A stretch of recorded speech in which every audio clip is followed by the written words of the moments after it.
बिस्मिल्लाहिर्रहमानिर्रहीम। मेरा नाम होम्योपैथिक डॉक्टर गुलाम शबीर हुसैन, हासलपुर। आज मैं आपको ऐसी इमरजेंसी जो जहरीले खाने की वजह से हो जाती है उसके बारे में बता रहा हूँ। इससे पहले मैं आपको इसके बारे में बताऊँ, आप मेरे इस चैनल को सब्सक्राइब कर लीजिएगा और अगर ये मेरी वीडियो आपको अच्छी लगे तो ज़रूर इसको लाइक भी कीजिएगा। चलिए मैं आपको बताता हूँ कि जहरीले खाने की वजह से मरीज़ में जो अलामात आती हैं उसमें मरीज़ बेहोश हो जाता है, उसका सांस चलना शुरू हो जाता है, वॉमिटिंग यानी उल्टी और मतली शुरू हो जाती है।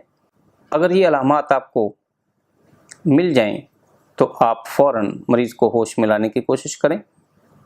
उसके लिए आप होम्योपैथिक मेडिसिन कैम्फर का इस्तेमाल करवाएं और अगर कैम्फर से भी मरीज़ को फ़ायदा ना मिले तो आप ज़रूर अमाइल नाइट्रेट थोड़ी सी रुई में लगा के उसको सुंघाने से फ़ायदा ले सकते हैं और मरीज़ को होश में ला सकते हैं। और इसके साथ साथ जो सबसे अहम दवाई फूड पॉइजनिंग में आप इस्तेमाल करवा सकते हैं वो है आर्सेनिक एल्बम।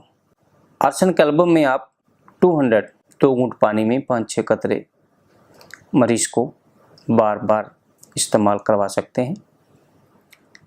जब मरीज़ में बेचैनी बहुत ज़्यादा हो, प्यास की शिद्दत और मरीज़ बार बार 1-1, 2-2 घूंट पानी मांग रहा हो, साथ ही उसके वॉमिटिंग हो, तो आप आर्सेनिक एल्बम से फ़ायदा ले सकते हैं।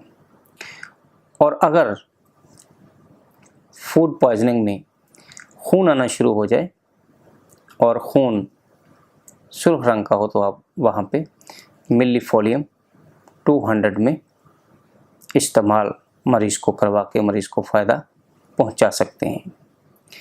लेकिन अगर खून सुर्ख की बजाय थोड़ा गाढ़ा और ब्लैकिश हो तो उस वक़्त आप हेमामाइलस मरीज़ को देके मरीज़ को फ़ायदा दे सकते हैं। तो ये होम्योपैथिक में आर्सेनिक एल्बम का बहुत अहम रोल रहा है जिससे आप फ़ायदा ले सकते हैं। वस्सलाम।